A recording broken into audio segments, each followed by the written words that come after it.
Hello everybody, today we're going to unbox Lenovo Thinkcentre. This is a desktop, it's a small desktop, so we're gonna take a look at it. We will also compare it to HP Desktop Mini, see which one is better. Comes with the seals on the bottom, on top says Lenovo. And look how it's written, Thinkcentre, right? Sticker with the specs and serial number, model number, all that. Sometimes it gets opened like this. Let's take a look inside. Here we have a small computer. This is a big box. Here, manual, power adapter,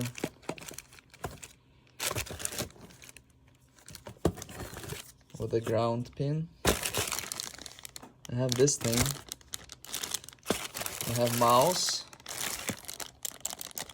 wired mouse, and I have the other side of power adapter.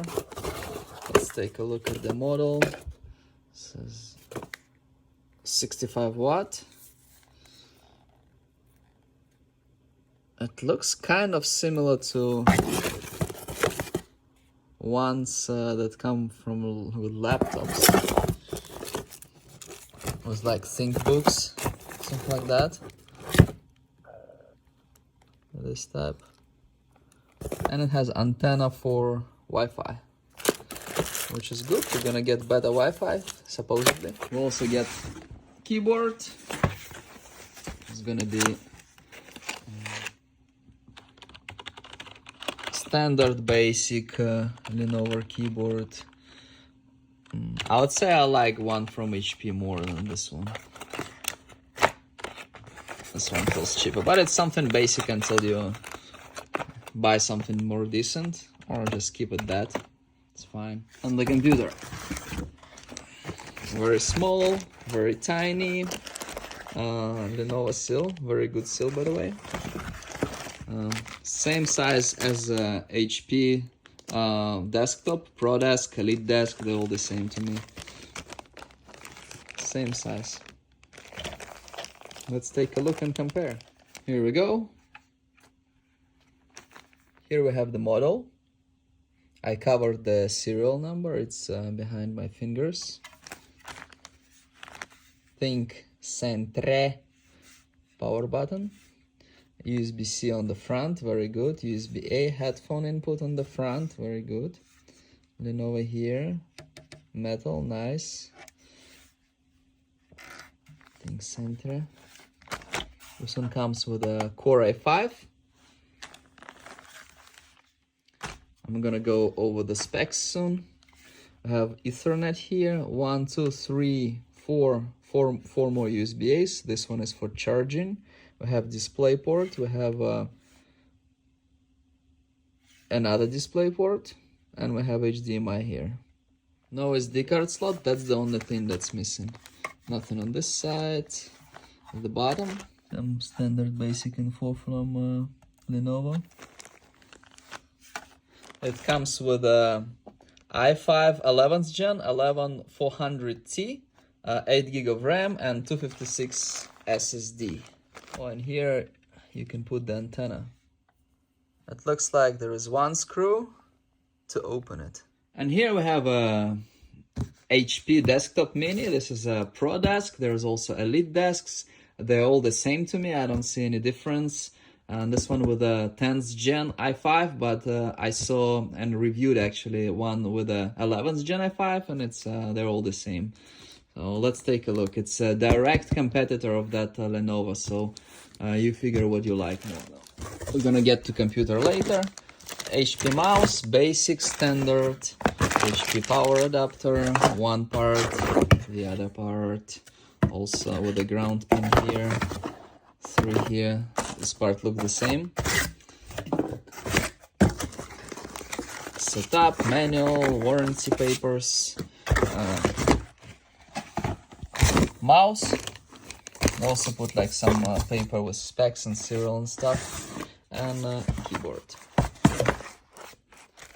standard HP keyboard. I like it more than the one from Lenovo. This one has bigger buttons, by the way.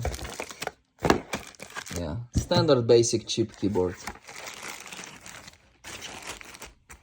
Look, you can easily mistake one for the other. Look how close they are.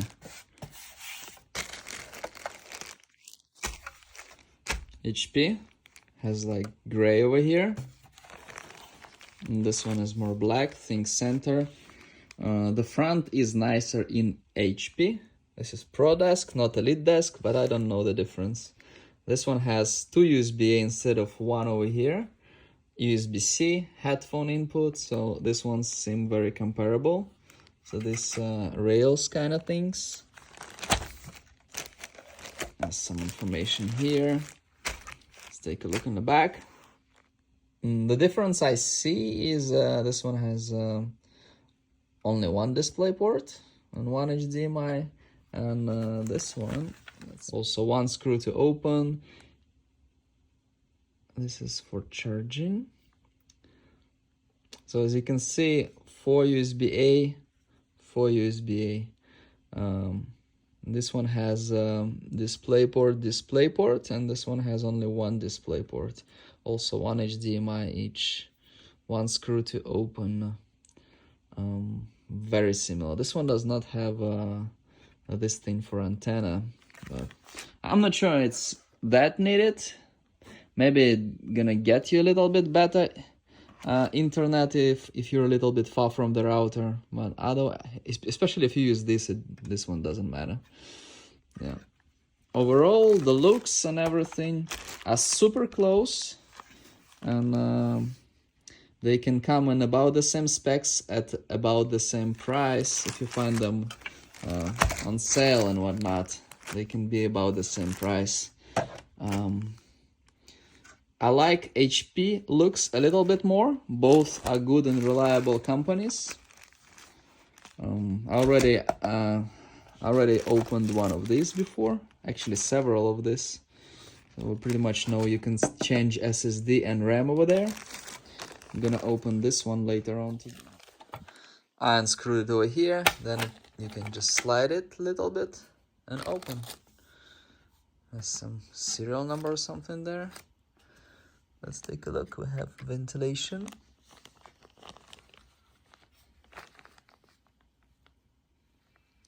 Okay.